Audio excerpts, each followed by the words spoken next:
All right, let's go to The Voice. It's getting harder and harder, isn't it, for the government?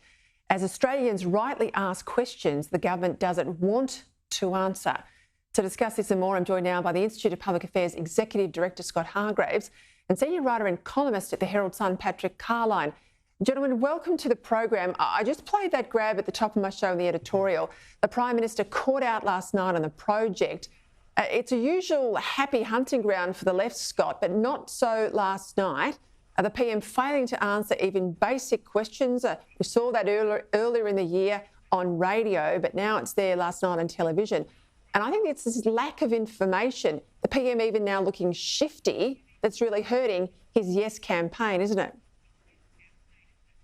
I think that's right, Peter. It's the lack of information, but then when cornered, even on what is usually a pretty soft interview on the project, when cornered, he has to once again pull out the Carlyon report, which is still the only thing he can point to which gives us any information at all about how the Voice might actually operate. And so the IPA has just published a detailed analysis of the Carlyon report.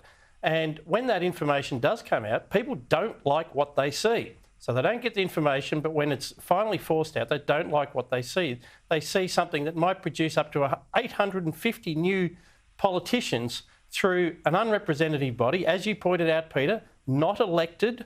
It might be put up by something like the First People's Assembly of Victoria, but not elected. That's what people are rebelling against, I think. And the PM was absolutely wrong last night. He did say elected. His own website says that's not the case. Patrick Carlyon, I mean, she may well be a good person. I'm not saying that she's not, but Indigenous Minister Linda Burney, and I've been saying this for some weeks, she's really struggling. Now, the pressure's only going to increase. Let's say the vote is October, as we suspect. They're behind in the polls. The trend's going against them. I think it's going to get harder for her, not easier. And it really comes down to her and the PM. And I can't see she gets reshuffled out of this portfolio. So how are they going to go with Linda Burney? Well, that's the point, Peter, isn't it? I mean, one newspaper described her today as excruciating in terms of her performance in Parliament. There's a snarkiness and there's a sarcasm, if you like, that she's bringing to the table that is not going to encourage anybody who's uncertain or who's voting no. It's all very well to sort of have your fights with your opposition people in the Parliament, but she's got to appeal to the everyday people who are uncertain, and a lot of people are uncertain. And at this stage, you're getting your very fractured sort of signals from the Yes campaign. There's some very inflammatory comments coming out. She needs to unify and she needs to be candid about the detail. And that's certainly not happening at the moment. It's probably too late to change horses at this stage, but I think she needs to be a lot more candid and a lot more, embracing, if you like, in talking about all the detail.